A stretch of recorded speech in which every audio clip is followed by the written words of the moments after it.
Entrevista. Lúcio Flávio, vamos lá, muito boa tarde, meu amigo. A satisfação recebê-lo aqui no nosso estúdio da Rede Xodó. Ontem um grande evento, um grande ato, e a gente pôde acompanhar pelas redes sociais. E nós vamos falar um pouco, né, desta emoção de poder estar vivenciando ali. Você que é um grande idealizador disso tudo e combatente, viu, meu amigo? Muito boa tarde. Boa tarde, meu amigo Bareta Júnior. Baretinha, é? É, Baretinha. É, Baretinha. Boa tarde, pastor. Boa tarde, querido. Muito Vaguinho bom. Nascimento, né? Marco Nascimento, não conhecia. Vaguinho Nascimento. Boa tarde. Boa tarde, Marquinho. Boa tarde, Daniel. A todos que fazem a Xodó. E um boa tarde mais que especial aos ouvintes que nos acompanham agora. Eu quero só fazer um registro. Eu, assim, fico mal acostumado quando eu venho na Xodó de tão bem tratado que eu sou. Que parabéns à organização dessa rádio, viu? Que forma de receber e recepcionar os entrevistados. Eu fico impressionado. A imprensa sergipana tem muito a aprender com vocês aqui. Parabéns. E muito obrigado de novo pela oportunidade. Obrigado, Lúcio. Você também é uma referência, né? O que vive o dia a dia, né? Tem a sua representatividade e o peso, né? Diante aí do nosso estado e representando para o país, né? E olha, ontem nós tivemos aí a Marcha da Família. Eu queria que você falasse um pouco desse evento que aconteceu, né? Você é suspeito, mas você vai trazer esse panorama, né, do que você pôde vivenciar aí na sua experiência ao lado de seus amigos, pessoas que estiveram ali buscando os ideais e a melhoria de um povo. Bom, primeiro eu queria pedir a vocês só a oportunidade de explicar o que é a Marcha da Família. Isso. Só para as pessoas que estão nos ouvindo entenderem. A Marcha da Família, ela foi um ato que aconteceu na história do Brasil em 1964. Lamentavelmente, os nossos livros de histórias não falam muito sobre isso, né? Os professores, alguns professores de história, não falam muito sobre isso. Mas foi um tempo que nós tínhamos um presidente chamado João Goulart, o famoso Jango, e que esse presidente ele tinha inclinações comunistas, declaradamente, confesso. Ele falava-se amigo da União Soviética, à época, que hoje não existe mais a União Soviética, nós estudamos sobre isso, e amigo de Cuba, e declarava que ele iria fazer reformas constitucionais para inviabilizar a propriedade privada, né? Tudo aquilo que o comunismo gosta, para remover as hierarquias militares e se tornar aí um amigo de Cuba, amigo da União Soviética. Ele fez um discurso na Central do Brasil, em São Paulo, que fica em São Paulo, que levou que milhares de brasileiros tomassem as ruas, católicos e evangélicos, se uniram na primeira edição, quando não tinha telefone celular, não tinha WhatsApp, não tinha redes sociais. A população, ao ouvir o presidente da nação, o maior nome, a maior autoridade da nação, dizer isso, a população cristã tomou as ruas desse país. Naquela época, cristãos foram dizer não ao comunismo, dizer não a um país ateu, mas acima de tudo, já que o presidente da nação dizia isso, eles foram pedir a quem estava acima do presidente, que era Deus. Então, católicos e evangélicos, em 1964, foram clamar a Deus para que o João Goulart, o presidente, estivesse dizendo ali, não acontecesse. Eles foram dizer não a um país ateu, não ao comunismo, não queremos ser como Cuba, Deus salve a nação brasileira. Todos nós hoje sabemos que nós não estamos comendo lixo, não estamos comendo cachorro, não estamos como a Venezuela, graças àquele povo que corajosamente saiu às ruas para pedir a Deus. Deus chamou o feito à ordem e resolveu o problema do país. Era o maior nome da nação, era a maior autoridade, o presidente era maior. Mas Deus chamou o feito à ordem quando um povo foi orar e pedir a ele para que não nos tornássemos uma Venezuela ou uma Cuba. Graças a essas pessoas que nós aqui não estamos vivendo, amargurando um país num regime comunista como os nossos irmãos da Venezuela estão passando, como a Argentina está sofrendo agora e como Cuba sofreu.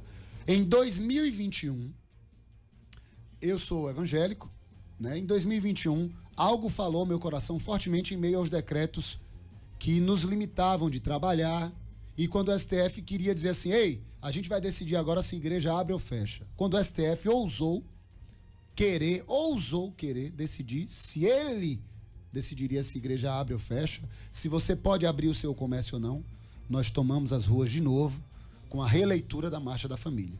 Em 2021, esse movimento nasceu aqui, para você que está ouvindo a gente agora, esse grito nasceu em Sergipe. Eu sou o presidente, fundador, coordenador nacional da Marcha da Família, e um grito que começou aqui tomou o país inteiro. E desde 2021, nós andamos juntos quando, logo em seguida, o STF queria julgar, Baretinha, se no nosso país a gente poderia ou não plantar maconha. Um absurdo em 2021. E nós tomamos de novo as ruas na releitura da marcha e cá estamos novamente quando o STF, a pedido do PSOL, quer descriminalizar a matança de bebês no ventre da mãe. Então, a marcha foi linda no país inteiro, não é uma marcha de Aracaju. Eu sou o presidente, sou o coordenador nacional, mas ela aconteceu em todos os estados do país, em todas as capitais. Foi lindo e foi um grito para deixar muito claro: o nosso país é conservador, majoritariamente cristão e não aceita o aborto. Detalhe, quando o STF viu toda essa movimentação, viu que ia ser grande, viu que ia ser no país inteiro, o atual presidente Barroso resolveu retirar de pauta para decidir depois se isso ia ser. Ou seja, já é uma resposta ao tamanho do poder que o povo tem. Se o povo soubesse, o presidente Bolsonaro, o ex-presidente falava isso, ai se vocês soubessem o tamanho do poder que vocês unidos têm. Então a gente, só em anunciar que iríamos tomar as ruas desse país contra o aborto, o Barroso já disse assim: opa, peraí, vamos tirar de pauta, depois a gente conversa sobre isso. E nós entupimos as ruas do país inteiro, todas as capitais, todos os estados estavam nas ruas ontem falando contra o aborto. E acima de tudo, Baretinha, quero dizer para vocês, rompemos o medo de se manifestar.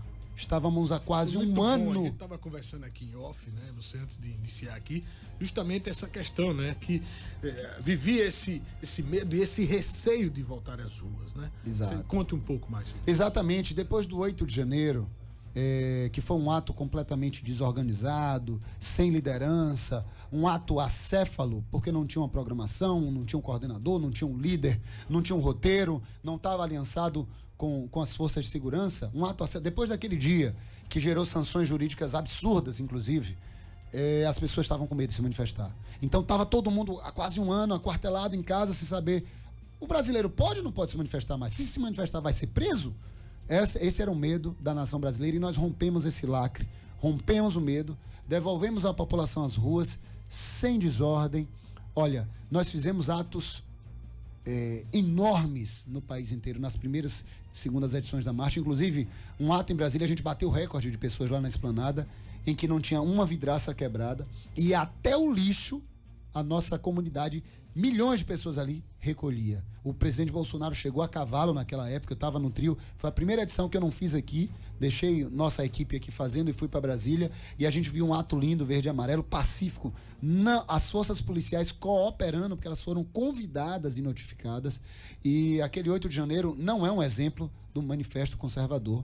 Aquilo é tudo aquilo que a gente não deve fazer, nem pode fazer, e há muito que se explicar de infiltrados ali que cometeram coisas que não combinam com o que a gente faz. Então, a gente rompeu o lacre do medo e voltamos às ruas, devolvendo ao povo brasileiro o direito de se manifestar. Muito bom. Ô, Lúcio, eu estava vendo relacionado ao PSOL, né? Foi ele que entrou com essa ação no Supremo Tribunal Federal. Ora, a 15ª semana você está lidando com uma vida. 12ª. Né? 12ª semana. 12ª. Ele não incorre a questão de ser um partido genocida ideológico, porque você não está lidando com as exceções. A Constituição já trata os 3 casos princípios, né? Risco da mulher, né? Quando a mulher tem risco, quando ela é estuprada, mesmo no caso de estupro, ela é quem opta. Perfeito. E no caso da encefalia, né? Isso. Ora, você, de um lado, chega a pandemia, eu vi esses mesmos partidos falando direito à vida, vida é que importa. Que incoerência é essa? O que é que está havendo com um país com tanta incoerência ideológica? Ou seja, a vida depende do ângulo que eu estou olhando? Como é que você vê? Depende de quem está falando, né? A palavra de Deus fala que Jesus tratava essas pessoas como raça de víboras e hipócritas.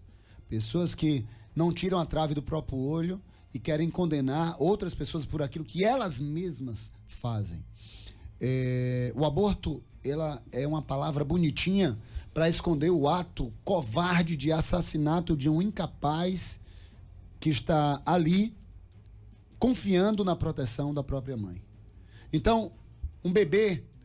Olha, Eduardo, você já foi um bebê. Você já foi um bebê na barriga de sua mãe. Não deixou de ser Eduardo ali. Na barriga da sua mãe, você não deixou de ser Eduardo. Baretinha não deixou de ser Baretinha na barriga da mãe dele. De jeito nenhum. Você era o Baretinha. Eu era o Lúcio Flávio na barriga da minha mãe. Então, a gente com 12 semanas, a gente já tem a forma de um ser humano. Quando você ficar idoso, Baretinha, você não vai deixar de ser Baretinha. É só uma outra estação da sua vida. Quando você era um adolescente, era só uma outra estação. Mas sempre vai ser Baretinha, sempre vai ser Eduardo, sempre vai ser Lúcio Flávio. Então, 12ª semana, existe um coração ali batendo que não é o coração da mãe. Ninguém tem 2 corações. Ninguém tem 4 mãos, ou 4 membros, 4 olhos. Não, ali é um outro ser. É como se você quisesse dizer que aquele, Eduardo, aquele bebezinho que está no bolso do canguru, da mamãe canguru, é como se você quisesse dizer assim, não, você pode dar uma paulada ali, que ali não é nada. Não, aquele bolso está só protegendo a evolução daquele bebê. Ali é só para salvaguardar que ele possa chegar ao patamar que nós estamos hoje. Então é uma incoerência. Alguém que já nasceu querer decidir sobre a vida de quem não nasceu ainda, ou quem não pode responder ou falar. Não existe pena de morte no Brasil, nem pro pior bandido. O pior de todos, se você pensar, o pior de todos do Brasil não sofre a pena de morte. Aí um inocente, que crime algum cometeu, nenhum crime, que está confiando numa mãe para conseguir evoluir. É como um idoso que está numa cama confiando nos seus cuidadores. É como se você chegasse para ele dizer assim, olha, tá dando trabalho, não chamam de gravidez indesejável, né? É um indesejável, dá paulada e mata. Pode alguém considerar isso como razoável? É você perder completamente a humanidade, o senso de humanidade. É como, vou fazer agora uma analogia. É como se todas as pessoas que fossem formadas em direito pudessem decidir se aqueles que não foram formados em direito vão ter o direito ou não de ser formados. Eu já sou formado em direito, então agora eu quero decidir se aquele que ainda está em formação vai poder exercer ou não. Peraí, você já está formado, amigo. Você quer tirar a oportunidade do outro? Peraí, você já nasceu. Você quer tirar. E se a sua mãe, você que defende o aborto, escolhesse pela sua morte? Todos que defendem o aborto já nasceram. É muito covarde você defender uma causa tão desumana como essa. Se você quebrar hoje, Eduardo, um ovo de tartaruga no Projeto Tamar, o seu crime é federal e inafiançável. Federal e inafiançável. Agora, uma vida humana com 12 semanas, coração, corpo praticamente todo formado, as pessoas querem dizer que é um bolo de células que pode ser jogado no lixo. E o que é pior, só decide e opta pelo aborto aqueles que não têm coragem de assistir como é o processo de aborto. Porque quem assiste e dizer que concorda com isso não tem mais parte com a humanidade. Não é humano, pode ser qualquer coisa. Se você assistir uma criança lutando contra uma faca, uma espátula, uma tesoura que está cortando o dedinho, cortando a mão, cortando a perna, cortando o pescoço, esmagando o crânio, se você vê uma criança lutando para viver ali, numa cena dessa, e você dizer, não, isso é normal, isso eu aceito, você perdeu toda a essência da humanidade. Vá a um psicólogo, vá a um psiquiatra se tratar, porque todo o senso de humanidade você já perdeu. Então, eu acho que não existe, o ponto é pacífico. Após a fecundação, já há uma vida ali. A ciência diz isso, a religião diz isso, a filosofia diz isso, o direito diz isso. Você sabia que se uma mulher grávida morrer, são 2 atestados de óbito? 2 atestados. Como é que pode? Então, eu acho que há de se explicar a essas pessoas que defendem o aborto por que vocês desejam tanto a cultura de morte no nosso país. É isso aí, olha, 13h18. Baretinha, boa tarde, Lúcio, seja bem-vindo. Eu gostaria também de fazer uma pergunta ao senhor. Aliás, é porque também na palavra de Deus está escrito, né, em Isaías 49:1, né? Mas quando aprove a Deus que desde o ventre da minha mãe me separou e me chamou pela sua graça. Então o Senhor me chamou desde o ventre, desde as entranhas da minha mãe, fez menção do meu nome. E o que esse povo pensa em pensar, né, em fazer uma atrocidade dessa, né? Não vê que na palavra de Deus está escrito isso, que Deus conhece a gente, ó, desde quando a gente está no ventre, ou seja, nós temos o chamado desde quando a gente está no ventre de nossa mãe. Deus é assim, talvez a resposta para toda inquietação do ser humano. Talvez não, é a resposta para toda inquietação do ser humano, toda dúvida do ser humano. Ela pode ser respondida na Bíblia, porque Ele nos criou, então Ele tem o nosso manual. Então veja, Jeremias 1,5 diz, antes de formá-lo no ventre, eu o escolhi. Antes de você nascer, eu o separei e o designei profeta às nações. Deus já deixou muito claro, quando há uma concepção, ali começou a vida. E é apenas o começo. E a vida tem o começo, tem o meio e tem o fim. E toda essa constância É vida.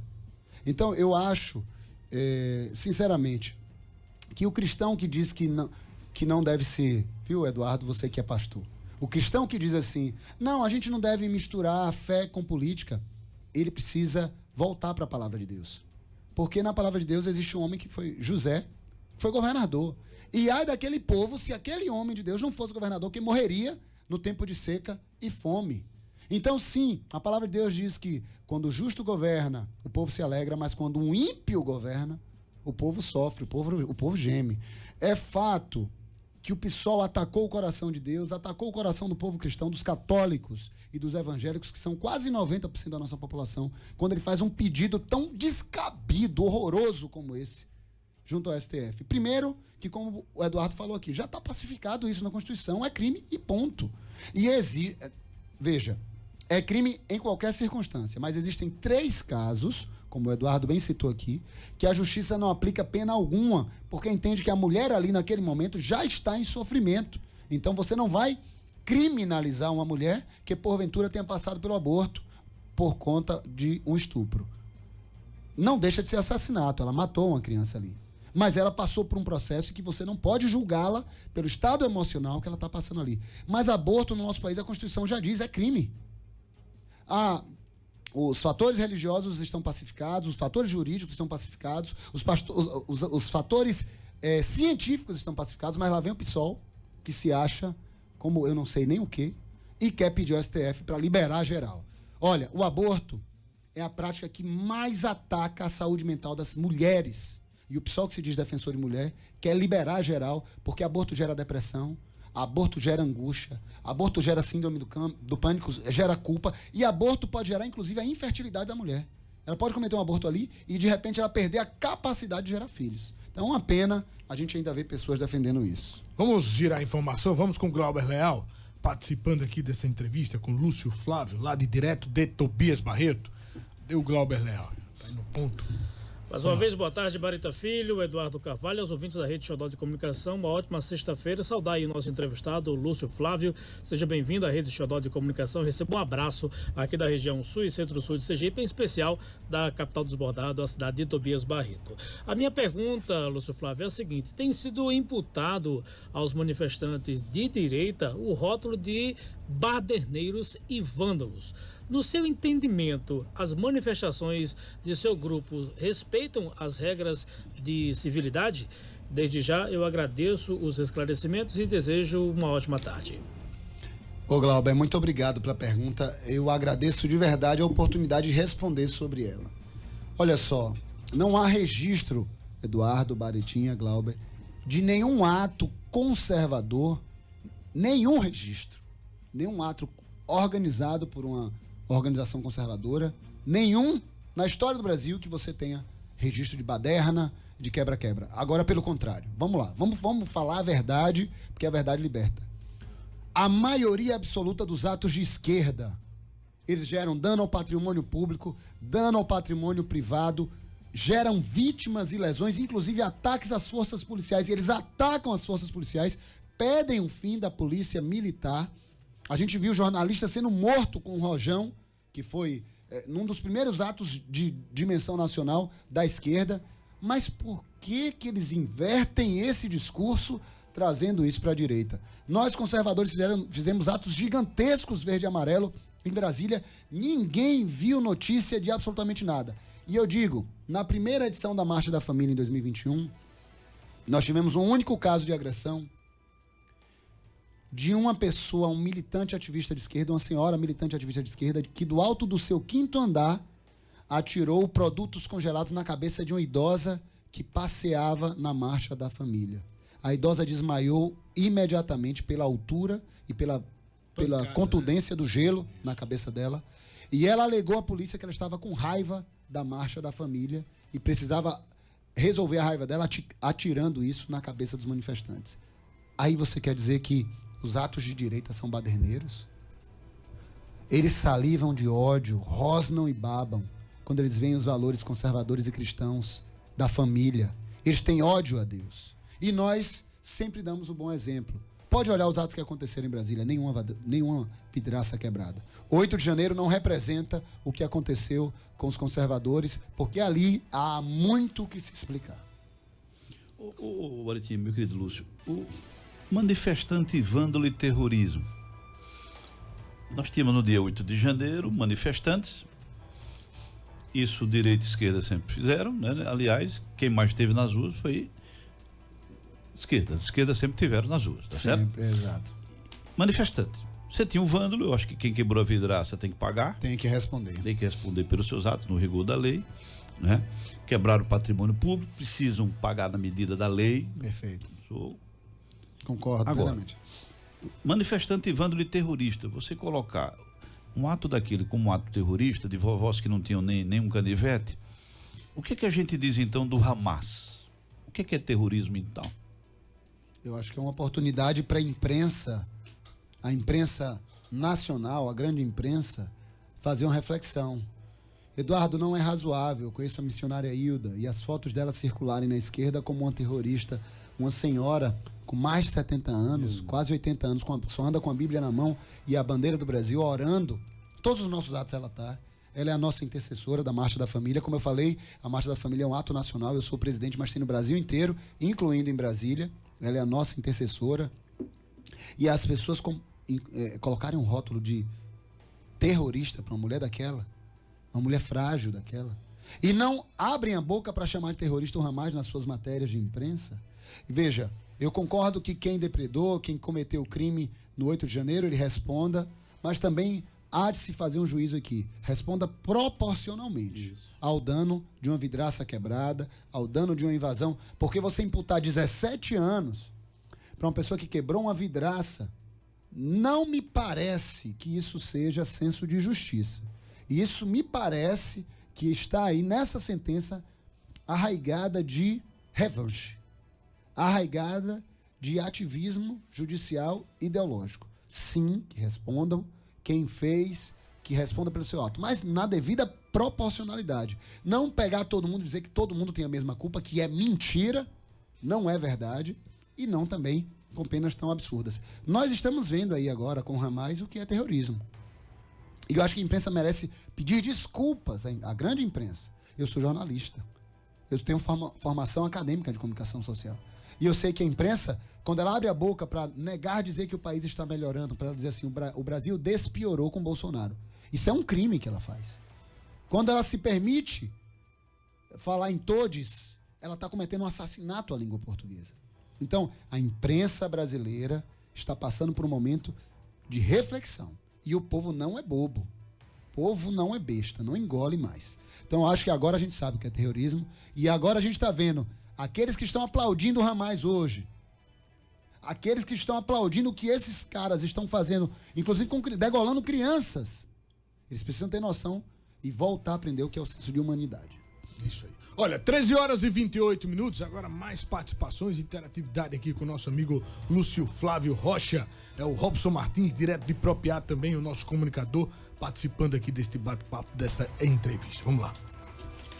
Pois é, mais uma vez, muito boa tarde, Bareta Filho, Eduardo, e ao nosso convidado entrevistado, Lúcio Flávio Rocha. Receba um forte abraço aqui da região do Baixo São Francisco. Lúcio, na sua opinião, o STF perdeu a sua função precípua e assim deixou de ser guardião da Constituição? Ou seja, em outras palavras, os ministros da Suprema Corte estão ditando as regras sociais? Muito obrigado.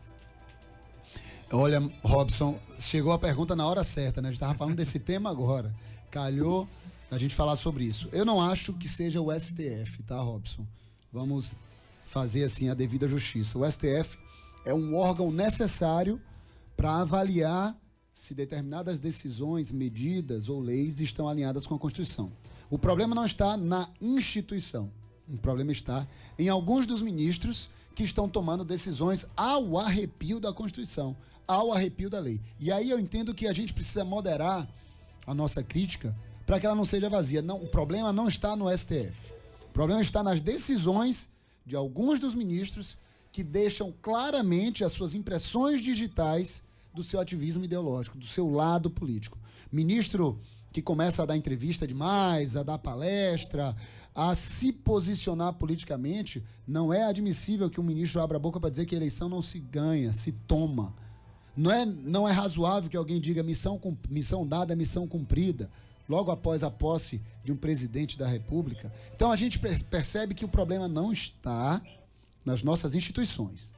Não está. Elas são necessárias. A gente precisa que alguém resguarde a Constituição. Tem que ter um guardião. O problema está em quem está ocupando esse lugar e está tomando decisões ao arrepio da lei. É razoável alguém ser condenado por 17 anos porque quebrou uma vidraça? É preciso a gente pensar isso. É razoável que apenas conservadores tenham seus perfis nas redes sociais derrubados? Por que só Luciano Heng tem o seu perfil? Está derrubado? Os conservadores do Terça Livre? Por que não tem ninguém da esquerda cancelado? Nenhum perfil de esquerda foi derrubado pelo STF. É claro que tem um lado aí. Então não é o STF, mas sim, alguns ministros, lamentavelmente, estão agindo ao arrepio da nossa Constituição. E isso é lamentável. É grave, né? Eu comungo com o que você está dizendo. Nós cremos nos poderes da República, defendemos a existência deles. A população não está incomodada com os poderes da República. Exato. E sim com o individualismo, aliás, como em qualquer profissão, né? O senhor não está contra um médico, né? Senhor Dotto, segura aí, porque eu sei que o senhor vai encerrar com o Lúcio Flávio, né? Nesses debates mais acalorados. Vamos chamar logo Aparecido Santana, direto de Glória, né? Da capital do sertão, para interagir aqui com o Lúcio Flávio Rocha. Muito boa tarde, meu amigo. Uma excelente tarde para todos que nos acompanham pelo Jornal da Xodó. A minha pergunta para o Lúcio Flávio é como se faz a discussão de momento entre religião e política, grupos religiosos com representatividade no Congresso, no governo. Dá para as duas coisas estarem unidas em um só projeto? Como é que funciona na prática do senhor Lúcio? Obrigado pela pergunta, Aparecido, né? Eu acho que eu e o Eduardo, por exemplo, não estamos cristãos. Nós somos cristãos. A nossa profissão, confissão de fé, ela não é uma estação passageira. Então é impossível você demover o cristianismo de qualquer que seja a nossa atuação. Quando ele está aqui no microfone, ele não pode ser um anticristão, ou ele não pode ser um inimigo da fé cristã, porque isso depõe contra o que ele é na essência dele. Então a gente, em qualquer esfera da vida, a gente precisa estar sendo e continuando a ser cristão, inclusive na política, que tanto interfere na nossa fé. Quer um grande exemplo? A decisão sobre abrir e fechar igrejas, ela nasceu a discussão no STF e depois ela desceu para prefeitos e governadores. Então, prefeitos e governadores são o quê? Se não forem políticos, são políticos. Então, as decisões políticas alcançam e atingem. Eu lembro como hoje, que o governador Belivaldo lançou uma portaria querendo plastificar a hóstia. A comunidade católica se arrepiou com plastificar. Era quase que uma heresia. Depois voltaram atrás, removeram isso. Então, as decisões políticas afetam a nossa fé. E é importante que o povo cristão tenha consciência disso. Você não está cristão, você é cristão. E até mesmo as decisões do STF, quem indica ministro do STF é a indicação política, é o presidente da República. E quem aprova ou não são senadores da República. Então, tudo na nossa vida, até o preço de uma passagem de ônibus é decidido por políticos. Então, tudo na nossa vida afeta. Então, se você vai de ônibus para a tua igreja, existe aí uma decisão de políticos que vão afetar a tua ida à igreja. Tudo tem a ver com política, por isso que o cristão deve. A palavra de Deus, eu vou repetir aqui para quem chegou agora na rádio. A palavra de Deus diz: quando o ímpio governa, o povo geme, e quando um justo governa, o povo se alegra. Isso aí. Muito obrigado, Aparecido Santana. Meu querido Lúcio, agora vamos para a parte política, rapidinho aqui, para a gente concluir. Vamos. Eu estava vendo aqui os nomes: Lúcio Flávio, né? E do Avante. Não, PP. PP está no PP? Tô no PP. Está no PP. Bom, Avante foi meu primeiro partido, minha primeira filiação. Laércio Oliveira, né? Laércio Oliveira, exato. Lúcio Flávio, 2024, Câmara Municipal, a eleição agora forte municipalista. Eu estava vendo você também muito bem acompanhado aí também do André Davi, né? Que é do Republicanos, né? Isso.